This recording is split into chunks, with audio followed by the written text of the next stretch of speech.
Hello, and welcome to my presentation on reviving Eagle EV.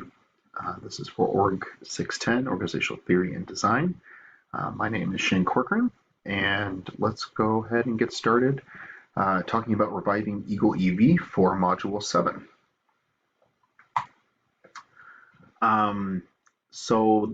Kind of where we are is Eagle EV is attempting to revive the firm after the sell-off of its products and IP.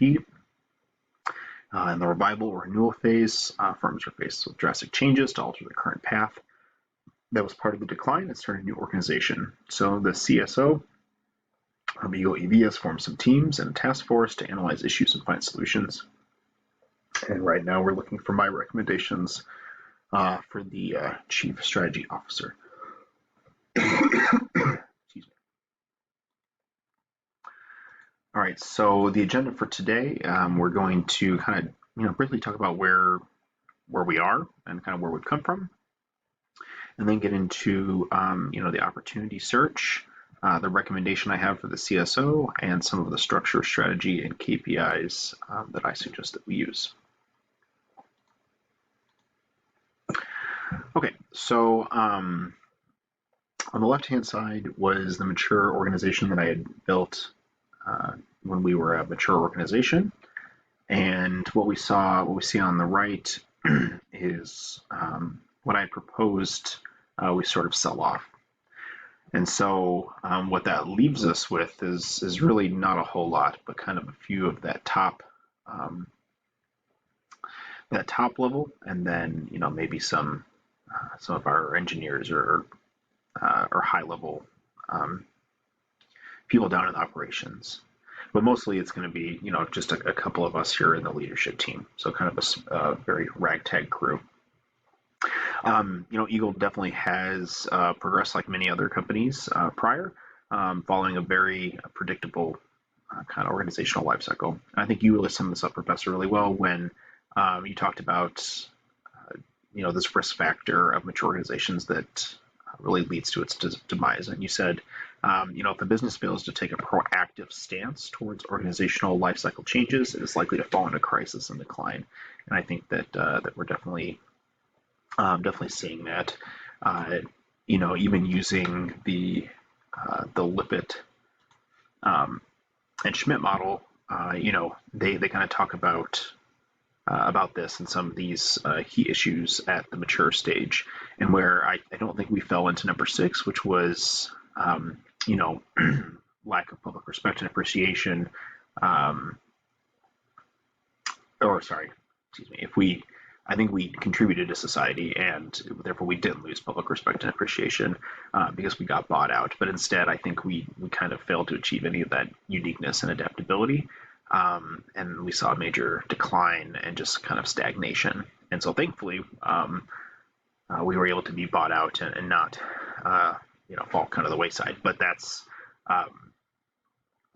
sort of how we kind of got here. So of course, there's 2 ways that Eagle could have revived number 5 here. And if we would have done it correctly, we would have taken advantage of, our uniqueness, or trying to find the uniqueness and really lean into our personnel and educating them and training them and providing them the autonomy and the power to make decisions and kind of try to find that growth and find that excitement. And we saw really what happened when we kind of failed to do that. So that's the past, and the past is the past, and today is new. So let's find a new path through. So opportunities are everywhere if you know where to look. And I think this really kind of what I would like the teams to focus on is when we're trying to identify where we go next, is really trying to focus on the customer value, looking at what our customers are looking for and wanting, and match that up with some of the expertise that we have and that we're bringing to the table, right? And kind of trying to find an intersection there of a potential opportunity. And then I also think that we should be looking at not just the car manufacturing, right, which is where we came from, but looking at all angles of the ecosystem and the strategic supply chain. I think because of non-compete clauses, we're really not going to be able to get into a passenger vehicle market. But I don't think that that would keep us from looking at other players, or excuse me, other capabilities within that market that could help other car makers, right? We have a lot of expertise in that whole ecosystem of creating it, and we've had to source a lot of vendors and partners in that, and now we could take advantage and be one of those vendors and partners for somebody else based on what we know.